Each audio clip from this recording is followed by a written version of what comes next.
अस्सलाम वालेकुम viewers, welcome to my channel. आज मैं आपसे एक मज़ेदार सी रेसिपी शेयर करने वाली हूँ जो बहुत ही सिंपल और आसान है। तो प्लीज़ वीडियो को आखिर तक ज़रूर देखिएगा। अगर आपको मेरी वीडियो पसंद आए तो लाल सब्सक्राइब का बटन प्रेस कर दीजिए। साथ में जो बेल का आइकॉन है वो दबाने से आप मेरी नई आने वाली वीडियो सबसे पहले देख सकते हैं। तो चलें शुरू करते हैं। व्यूवर्स, मैंने 2 गिलास के आसपास दूध लिया है। उसको मैंने गर्म होने के लिए रख दिया है। इसके अंदर मैंने आधा कप चीनी शामिल की है। अब इसको हिला रही हूँ ताकि चीनी अच्छे से मिक्स हो जाए। दूध में बॉयल आने तक हम इसको पकाएंगे।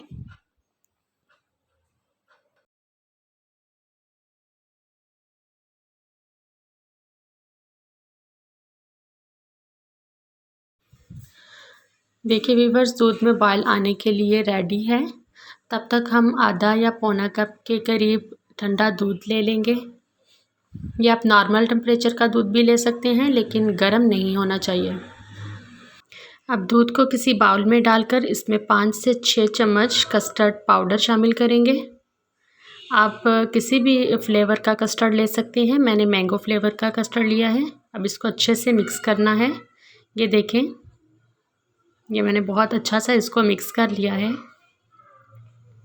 अब दूध में बॉयल आना शुरू हो गए हैं तो आप चम्मच हिलाते जाइए आहिस्ता आहिस्ता, और इसके अंदर कस्टर्ड का जो पेस्ट हमने रेडी किया था वो डाल देंगे। व्यूअर्स, मैंने सारा अमेज़ा इसके अंदर शामिल कर दिया है। अब मैं इसको मीडियम लो आंच पर 1 से 2 मिनट के लिए मज़ीद पकाऊंगी।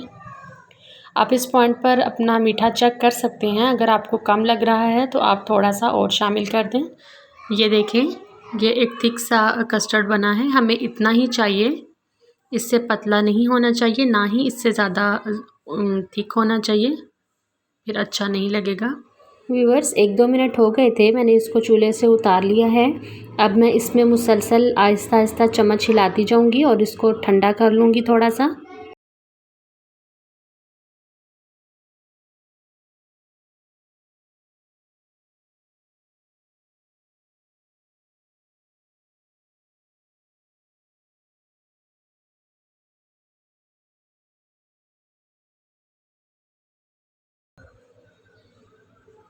देखिए, मैंने इसको डिश आउट कर लिया है।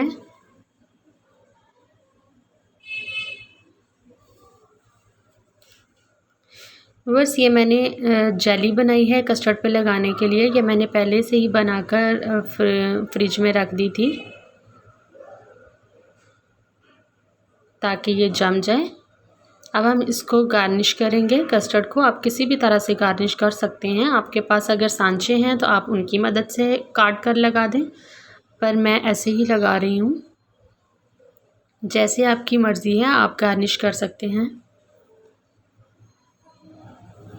अब मेरे पास 8 से 10 बादाम हैं। इनको मैं बारीक बारीक सा काट लूँगी। बहुत ही बारीक बारीक हम इसको काटेंगे। व्यूअर्स, ये देखें, मैंने जेली एक बाउल के ऊपर तो फुल लगा दी है और दूसरे पे मैंने थोड़ा सा उसको डेकोरेट किया है। अब ये देखें, मैंने बादाम काट लिए हैं इस तरह से। आप भी इसी तरह के बारीक बारीक से बादाम काट लें। अब इसको मैं गार्निश करूँगी बादाम के साथ कस्टर्ड को। आप किसी भी तरह से गार्निश कर सकते हैं।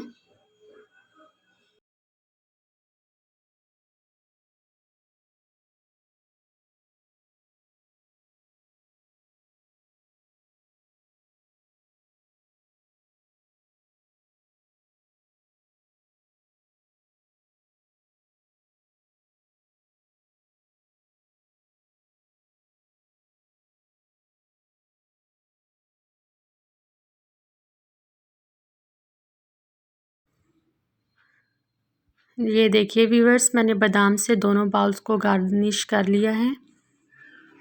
ये माशाल्लाह बहुत ही प्यारे लग रहे हैं। आप इन पे कोई भी चीज़ लगा सकते हैं। अपनी पसंद की किसी भी चीज़ से इनको गार्निश कर सकते हैं।